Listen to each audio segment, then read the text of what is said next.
എല്ലാവർക്കും പ്രാർത്ഥനാ തീർത്ഥത്തിന്റെ പുതിയൊരു വീഡിയോയിലേക്ക് സ്വാഗതം. ഹിന്ദു വിശ്വാസപ്രകാരം വളരെയധികം പ്രധാനപ്പെട്ട ഒരു വ്രതദിനമായാണ് മോഹിനി ഏകാദശി കണക്കാക്കുന്നത്. ഏകാദശി വ്രതം അനുഷ്ഠിക്കുന്നത് വഴി ജീവിതത്തിൽ വളരെയധികം മാറ്റങ്ങൾ സംഭവിക്കും. ഇത് നിങ്ങളുടെ ഏത് പാപത്തെയും ഇല്ലാതാക്കുകയും സർവോപരി ജീവിതത്തിൽ ഐശ്വര്യം നിറയ്ക്കുകയും ചെയ്യുന്നു. ഈ വർഷത്തെ മോഹിനി ഏകാദശി വരുന്നത് മെയ് 8 വ്യാഴാഴ്ചയാണ്, അതായത് നാളെ. വൈശാഖ ശുക്ലപക്ഷത്തിലെ ഏകാദശി തിഥിയിലാണ് മോഹിനി ഏകാദശി വരുന്നത്.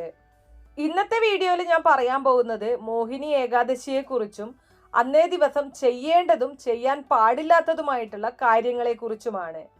അപ്പോൾ വീഡിയോയിലേക്ക് കടക്കുന്നതിന് മുമ്പ് നിങ്ങൾ പുതിയതായിട്ടാണ് എൻ്റെ ചാനൽ കാണുന്നത് എന്നുണ്ടെങ്കിൽ ദയവേത് ചാനൽ ഒന്ന് സബ്സ്ക്രൈബ് ചെയ്യുക. തൊട്ടടുത്ത് തന്നെ ഒരു കുഞ്ഞു ബെല്ലൈക്കൺ ഉണ്ട്, അതോടെ ഒന്ന് പ്രസ് ചെയ്യുക. അതിൽ ഓൾ എന്നുള്ള ഓപ്ഷൻ സെലക്ട് ചെയ്ത് കഴിഞ്ഞാൽ എൻ്റെ എല്ലാ വീഡിയോസിനും നിങ്ങൾക്ക് നോട്ടിഫിക്കേഷൻ കിട്ടുന്നതായിരിക്കും. മോഹിനി ഏകാദശി ദിനത്തിലാണ് മഹാവിഷ്ണു മോഹിനി രൂപത്തിൽ അസുര നിഗ്രഹത്തിനായിട്ട് അവതാരമെടുത്തത് എന്നാണ് വിശ്വാസം.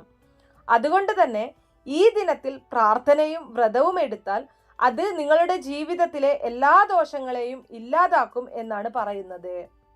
വ്രതാനുഷ്ഠാനത്തിന്റെ ഫലമായി നിങ്ങൾ സർവ്വപാപങ്ങളിൽ നിന്നും മുക്തരാവുകയും കൂടാതെ പല വിധത്തിലുള്ള അനുഗ്രഹവും മാറ്റങ്ങളും ജീവിതത്തിൽ ഭഗവാന്റെ അനുഗ്രഹത്തിലൂടെ ലഭിക്കുകയും ചെയ്യും. വളരെയധികം പ്രാധാന്യമുള്ള ഒരു ദിവസമാണ് മോഹിനി ഏകാദശി. ഹിന്ദു വിശ്വാസപ്രകാരം ഈ ദിവസം പശുക്കളെയോ മറ്റ് മൃഗങ്ങളെയോ കണ്ടാൽ അവയ്ക്ക് ഭക്ഷണം നൽകുകയും നിങ്ങളുടെ വീട്ടിലേക്ക് അങ്ങനെയുള്ള ഏതെങ്കിലും മൃഗങ്ങൾ കടന്നു വന്നാൽ ഒരിക്കലും ഓടിച്ചു വിടാനും പാടില്ല എന്നാണ് പറയുന്നത്. നാളത്തെ ദിവസം, അതായത് മോഹിനി ഏകാദശി ദിവസം നിങ്ങളുടെ വീട്ടിലേക്ക് പശുവൊക്കെ അപ്രതീക്ഷിതമായിട്ട് വരുന്നത് വളരെ നല്ലതാണ്, സൗഭാഗ്യങ്ങൾ കൊണ്ടുവരുന്നതാണത്. അപ്പോൾ നിങ്ങളുടെ വീട്ടിലേക്ക് അങ്ങനെ പശുക്കളൊക്കെ വന്നു കഴിഞ്ഞാൽ തീർച്ചയായിട്ടും അതിന് നിങ്ങളെ കൊണ്ട് സാധിക്കുന്ന രീതിയിലുള്ള എന്തെങ്കിലും ഒരു ഭക്ഷണം, ഒന്നുമില്ലെങ്കിൽ ഒരു പഴമെങ്കിലും കൊടുക്കാനായിട്ട് ശ്രമിക്കുക. അത് നിങ്ങളിൽ വളരെയധികം മാറ്റങ്ങൾ ഉണ്ടാക്കും. ഏകാദശി വ്രതം അനുഷ്ഠിക്കുന്നത് പോലെ തന്നെയാണ് ഈ മോഹിനി ഏകാദശി വ്രതവും അനുഷ്ഠിക്കേണ്ടത്. വ്രതം അനുഷ്ഠിക്കുന്ന സമയത്ത് നിങ്ങൾ ഭഗവാൻ വിഷ്ണുവിനെയാണ് ആരാധിക്കേണ്ടത്. ഈ മോഹിനി ഏകാദശി ദിനത്തിൽ വിഷ്ണു ഭഗവാനാണ് ഏറ്റവും കൂടുതൽ അനുഗ്രഹം നിങ്ങൾക്ക് ചൊരിയുന്നത്. വ്രതം അനുഷ്ഠിക്കുന്നവർ ഒരു കാരണവശാലും മറ്റുള്ളവരുമായിട്ട് വഴക്കിന് നിൽക്കാനോ അല്ലെങ്കിൽ മോശമായിട്ടുള്ള വാക്കുകൾ ഉപയോഗിക്കാനോ മറ്റുള്ളവരെ വഴക്കു പറയാനോ ഒന്നും തന്നെ പാടില്ല. ഇങ്ങനെ ചെയ്തു കഴിഞ്ഞാൽ അത് നിങ്ങളുടെ വ്രതത്തിന്റെ ഫലത്തെ ഇല്ലാതാക്കും എന്നാണ് പറയുന്നത്. അപ്പോൾ വ്രതം അനുഷ്ഠിക്കുന്ന ആൾക്കാർ ഈ ഒരു കാര്യം നാളെ ഒന്ന് പ്രത്യേകം ശ്രദ്ധിക്കേണ്ടതായിട്ടുണ്ട്. ഇനി അടുത്തതായിട്ട് ചെയ്യേണ്ടത് തുളസിയെ ആരാധിക്കുക എന്നുള്ളതാണ്. ഭഗവാൻ വിഷ്ണുവിന്റെ പത്നിയായാണ് തുളസിയെ കണക്കാക്കുന്നത്. മോഹിനി ഏകാദശി ദിനത്തിൽ തുളസിയെ ആരാധിക്കുന്നത് അതുകൊണ്ട് തന്നെ ജീവിതത്തിൽ മികച്ച മാറ്റങ്ങൾ ഉണ്ടാക്കും. ഈ ദിവസം തുളസിക്ക് മുന്നിലായിട്ട് വിളക്ക് കൊളുത്തുകയും മന്ത്രങ്ങൾ ഉരുവിടുകയും ചെയ്യാവുന്നതാണ്. നെയ്വിളക്ക് കത്തിച്ച് വേണം പ്രാർത്ഥിക്കാൻ. ഇത് നിങ്ങളുടെ എല്ലാ ദോഷങ്ങളെയും ഇല്ലാതാക്കുന്നതിന് സഹായിക്കും. മാത്രമല്ല നേട്ടങ്ങൾ വർദ്ധിപ്പിക്കുകയും സന്തോഷവും ഐക്യവും ജീവിതത്തിൽ നിലനിർത്തുകയും ചെയ്യും. ഇനി അടുത്ത ഒരു കാര്യം ലക്ഷ്മി ദേവിയെ ആരാധിക്കുക എന്നുള്ളതാണ്. മോഹിനി ഏകാദശി ദിനത്തിൽ മഹാവിഷ്ണുവിനൊപ്പം ലക്ഷ്മി ദേവിയെയും ആരാധിക്കുന്നതിന് ശ്രമിക്കണം. മാത്രമല്ല ലക്ഷ്മി സമേതനായ ഭഗവാനെ ആരാധിക്കുന്നത് നിങ്ങളുടെ ജീവിതത്തിൽ സന്തോഷവും ഐശ്വര്യവും നിറയ്ക്കും. ലക്ഷ്മി ദേവിയെ ചുവന്ന വസ്ത്രം സമർപ്പിച്ച് പ്രാർത്ഥിക്കണം. മഹാവിഷ്ണുവിന് പാൽപ്പായസവും മഞ്ഞ നിറത്തിലുള്ള വസ്ത്രവും സമർപ്പിക്കാവുന്നതാണ്. ഇത് നിങ്ങൾക്ക് സാമ്പത്തിക നേട്ടം ഉണ്ടാക്കി തരും. ഞാൻ എൻ്റെ മുന്നേയുള്ള വീഡിയോയിൽ പറഞ്ഞിട്ടുണ്ടായിരുന്നു, വൈശാഖ മാസത്തിൽ നമ്മൾ ദാനധർമ്മങ്ങൾ ചെയ്യുന്നത് നമ്മുടെ ജീവിതത്തിൽ വളരെയധികം മാറ്റങ്ങൾ കൊണ്ടുവരും, ജീവിതത്തിൽ ഉയർച്ചയുണ്ടാവാൻ അത് സഹായിക്കും എന്നുള്ളത്. മോഹിനി ഏകാദശിയോടനുബന്ധിച്ച് വൈശാഖ മാസത്തിൽ പാവപ്പെട്ടവർക്ക് ഭക്ഷണവും വസ്ത്രവും ദാനം ചെയ്യാവുന്നതാണ്. ഇത് നിങ്ങളുടെ ജീവിതത്തിൽ ഐശ്വര്യവും സന്തോഷവും ഭഗവാന്റെ അനുഗ്രഹവും നൽകും. മോഹിനി ഏകാദശി ദിനത്തിൽ സാധിക്കുന്നവര് മഞ്ഞ നിറത്തിലുള്ള വസ്ത്രങ്ങൾ ധരിക്കാനായിട്ട് ശ്രദ്ധിക്കുക. മഞ്ഞ നിറത്തിലുള്ള വസ്ത്രങ്ങൾ ധരിച്ച് വിഷ്ണു ഭഗവാനെ ആരാധിക്കുന്നത് ഏറെ നല്ലതാണ്. കുങ്കുമവും തുളസിയും പാലിൽ ചേർത്ത് ഈ ദിനത്തിൽ വിഷ്ണു ഭഗവാനെ ആരാധിക്കാവുന്നതാണ്. സാധിക്കുന്ന എല്ലാവരും മോഹിനി ഏകാദശി വ്രതം അനുഷ്ഠിക്കാനായിട്ട് ശ്രമിക്കുക. ഇത് നിങ്ങളുടെ ജീവിതത്തിൽ സന്തോഷവും സമാധാനവും നിറയ്ക്കും. സൂര്യപുരാണത്തിൽ മോഹിനി ഏകാദശി വ്രതത്തിന്റെ മഹാത്മ്യത്തെ കുറിച്ച് പറയുന്നുണ്ട്. ഈ വ്രതം അനുഷ്ഠിക്കുന്നവരുടെ പാപങ്ങളെയും ദുഃഖങ്ങളെയും ഇല്ലാതാക്കി സന്തോഷവും സമാധാനവും നൽകുന്നു എന്നാണ് പറയുന്നത്. ഈ ഏകാദശി വ്രതം നോൽക്കുന്ന ഭക്തർ മോഹം എന്ന മായാജാലത്തിൽ നിന്ന് മുക്തരാകുന്നു എന്നാണ് പറയുന്നത്. വനവാസ സമയത്ത് സീതയുടെ വിയോഗത്തിൽ ദുഃഖിച്ചിരുന്ന ശ്രീരാമൻ വസിഷ്ഠ മഹർഷിയുടെ ഉപദേശപ്രകാരം മോഹിനി ഏകാദശി വ്രതം അനുഷ്ഠിച്ചിരുന്നു. ശ്രീകൃഷ്ണ ഭഗവാന്റെ നിർദ്ദേശപ്രകാരം യുധിഷ്ഠിരനും മോഹിനി ഏകാദശി നോറ്റിരുന്നു. മറ്റെല്ലാ ഏകാദശിയെയും പോലെ നെല്ലരിച്ചോറും അരി കൊണ്ടുള്ള പദാർത്ഥങ്ങളും ഉപേക്ഷിക്കേണ്ടത് നിർബന്ധമാണ്. ദശമി ദിവസം കുളിച്ച് ഒരു നേരം ആഹാരം കഴിച്ച് ഏകാദശി ദിവസം പൂർണ്ണ ഉപവാസം അനുഷ്ഠിക്കേണ്ടതാണ്.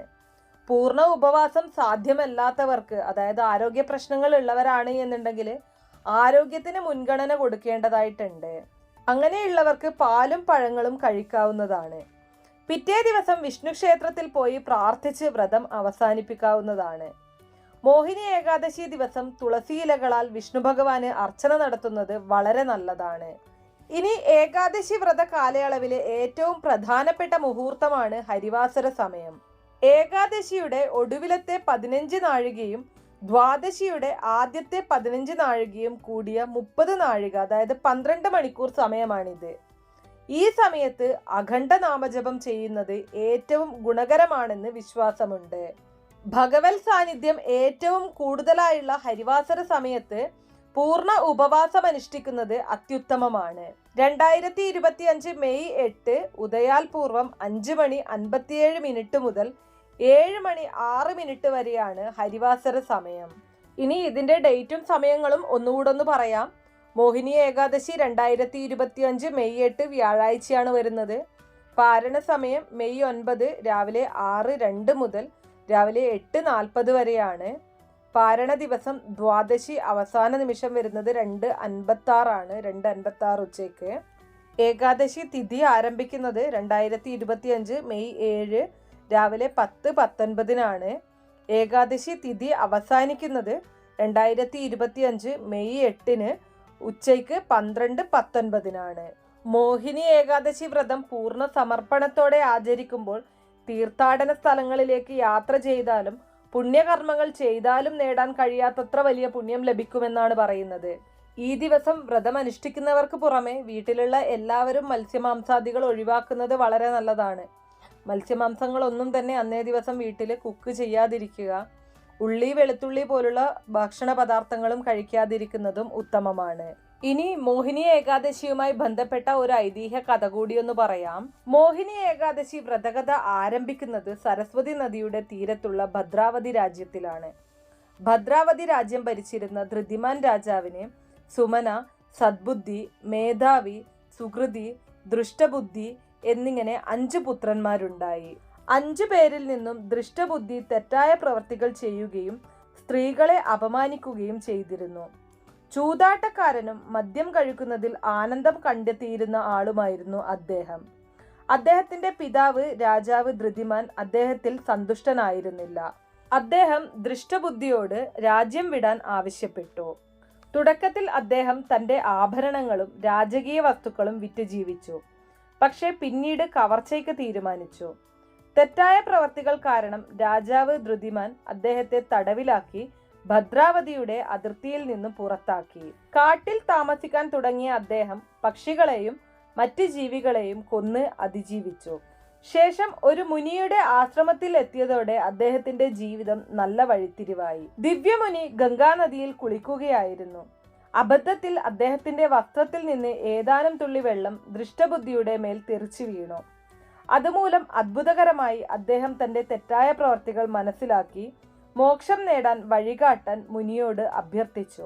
വൈശാഖ മാസത്തിലെ ശുക്ലപക്ഷത്തിലെ മോഹിനി ഏകാദശി വ്രതം ആചരിക്കാൻ മഹാമുനി ഉപദേശിച്ചു.